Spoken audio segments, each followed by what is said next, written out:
IT solutions आज आप नहीं आसी आम जन बंधुर लैपटॉप आसाला जो कि एसएसडी और रैम अपग्रेड हबार लैपटॉप स्लो हो जाता स्लो हो आनी मो पाखक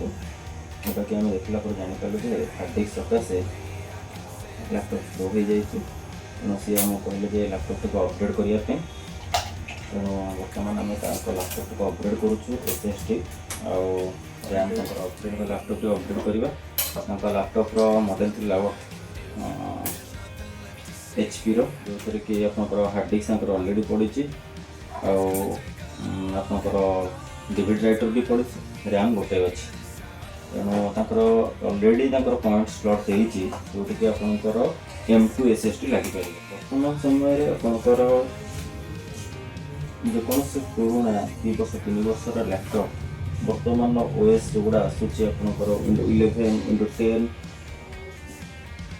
जे कि fully hybrid and upgrade OS गुड़ा आसूची तो सी आपंकर नॉर्मल हार्ड डिस्क आ बिना रैम रे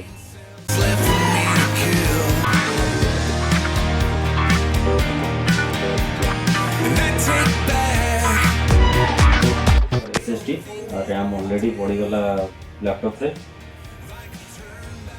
देन हम आपको फिटिंग कर दो फिटिंग करके विंडो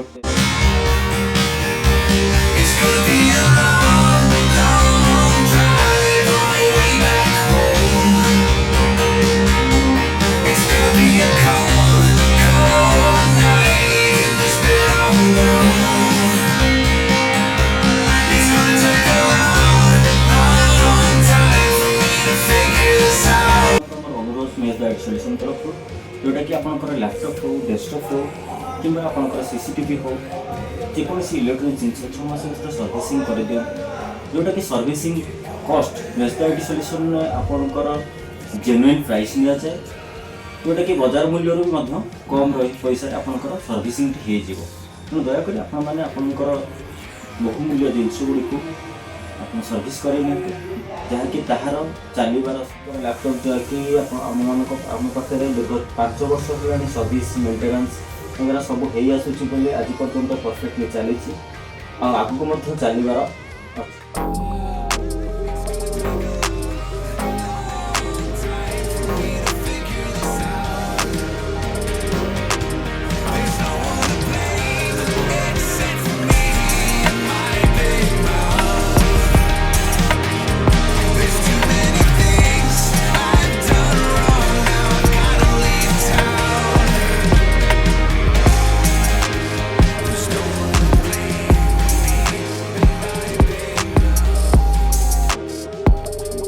जब भी आमको कॉन्टैक्ट करा चाहिए Mezda IT solution website mezdaidsolution.com Mezda IT solution YouTube रे आपको डेली डेली नुआ नुआ कामर वीडियो आपको मिल चैनल मेजदा आईटी सॉल्यूशन को आप लाइक करूँ सब्सक्राइब करूँ और शेयर करूँ जहाँकि आपणकर कौन ना कौन गोटे बंधुर काम लगी जापे आम मानकर वीडियो